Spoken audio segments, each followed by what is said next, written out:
ನೆನಪಿನ ಕುದುರೆ ಹಾಗೂ ಎಂ ರಾಜಪ್ಪ ವ್ಯಾಸಗೊಂಡನಹಳ್ಳಿಯವರು ಬರೆದಿರುವಂತಹ ಬಯಲು ಸಿರಿ, ಹಾಗೆ SV ಶಾಂತಕುಮಾರ ಪಲ್ಲಗಟ್ಟೆ ಬರೆದಿರುವಂತಹ ಕನಸಿನ ಕಡಲು, ಹಾಗೂ ಡಾಕ್ಟರ್ ರುದ್ರಮುನಿ ಹಿರೇಮಠ ಅವರು ಬರೆದಿರುವಂತಹ ದಾವಣಗೆರೆ ಜಿಲ್ಲಾ ಗ್ರಾಮ ದೇವತೆಗಳು, ಹೀಗೆ 9 ಪುಸ್ತಕಗಳನ್ನ ವೇದಿಕೆ ಮೇಲಿರುವಂತಹ ಎಲ್ಲ ಗಣ್ಯರು ಅದನ್ನ ಏಕಕಾಲದಲ್ಲಿ ಲೋಕಾರ್ಪಣೆಗೊಳಿಸಬೇಕು ಅಂತ ನಾನು ಕೇಳ್ಕೊಳ್ತೇನೆ. ಹಾಗೆ ಈ ಒಂದು ಕೃತಿಗಳನ್ನ ಅಂಗವಾಗಿ ಇಲ್ಲಿ ಲೋಕಾರ್ಪಣೆಗೊಳಿಸ್ತಾ ಇದ್ದಾರೆ.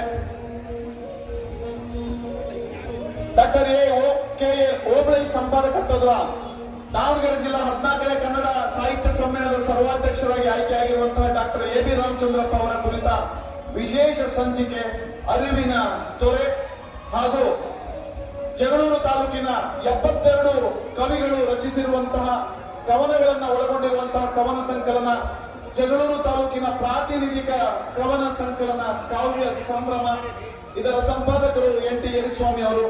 ಹಾಗೆ ಕೆ ಸುಜಾತಮ್ಮ ರಾಜು ಅವರು ಬರೆದಿರುವಂತಹ ಪಾರಿಜಾತ, ಗೀತಾ ಮಂಜು ಬೆಣ್ಣೆಹಳ್ಳಿ ಅವರು ಬರೆದಿರುವಂತಹ ಕಿರು ಬೆಳಕಿನ ಸೂಜಿ, ಸತ್ಯಭಾಮ ಮಂಜುನಾಥ್ ಬರೆದಿರುವಂತಹ ಅಂತರ್ಮುಖಿ, GK ಕುಲಕರ್ಣಿ ಅವರು ಬರೆದಿರುವಂತಹ ನೆನಪಿನ ಕುದುರೆ, ಎಂ ರಾಜಪ್ಪ ವ್ಯಾಸಗೊಂಡನಹಳ್ಳಿ ಬರೆದಿರುವಂತಹ ಬಯಲು ಸಿರಿ, SV ಶಾಂತಕುಮಾರ ಪಲ್ಲಗಟ್ಟೆ ಅವರು ಬರೆದಿರುವಂತಹ ಕನಸಿನ ಕಡಲು, ಡಾಕ್ಟರ್ ರುದ್ರಮುನಿ ಹಿರೇಮಠ ಅವರು ಬರೆದಿರುವಂತಹ ದಾವಣಗೆರೆ ಜಿಲ್ಲಾ ಗ್ರಾಮ ದೇವತೆಗಳು, ಹೀಗೆ 9 ಕೃತಿಗಳು ಈ ಒಂದು ಸಮ್ಮೇಳನದಲ್ಲಿ ಲೋಕಾರ್ಪಣೆಗೊಳ್ತಾ ಇದ್ದಾವೆ. ನಿಜಕ್ಕೂ ಇದೊಂದು ಹೆಮ್ಮೆಯ ಸಂಗತಿ.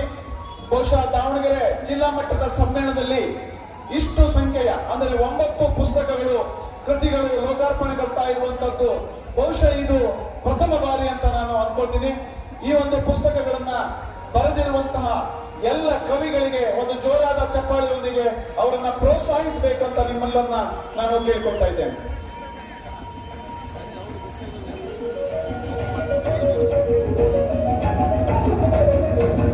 ಈಗ ಸರ್ವಾಧ್ಯಕ್ಷರ ಕುರಿತಾಗಿ ಕಿರು ಪರಿಚಯವನ್ನ ಮಾಡಲಿದ್ದಾರೆ ಸಾಹಿತಿಗಳು ಮತ್ತು ಚಿಂತಕರಾಗಿರುವಂತಹ ಡಾಕ್ಟರ್ ದಾದಾಪೀರ್ ನವಿಲಹಾಳ್ ಅವರು.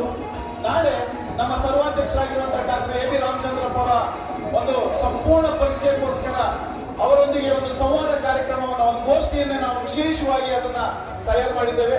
ಹಾಗಾಗಿ ಈಗ ಒಂದು ಸಾಂಕೇತಿಕವಾಗಿ ಡಾಕ್ಟರ್ ದಾದಾಪೀರ್ ನವಿಲಹಾಳ್ ಅವರು ಅತ್ಯಂತ ಸಂಕ್ಷಿಪ್ತವಾಗಿ ಡಾಕ್ಟರ್ AB ರಾಮಚಂದ್ರಪ್ಪ ಅವರ ಒಂದು ಪರಿಚಯವನ್ನು ನಿಮ್ಮ ಮುಂದೆ ತೆರೆದಿಡಲಿದ್ದಾರೆ.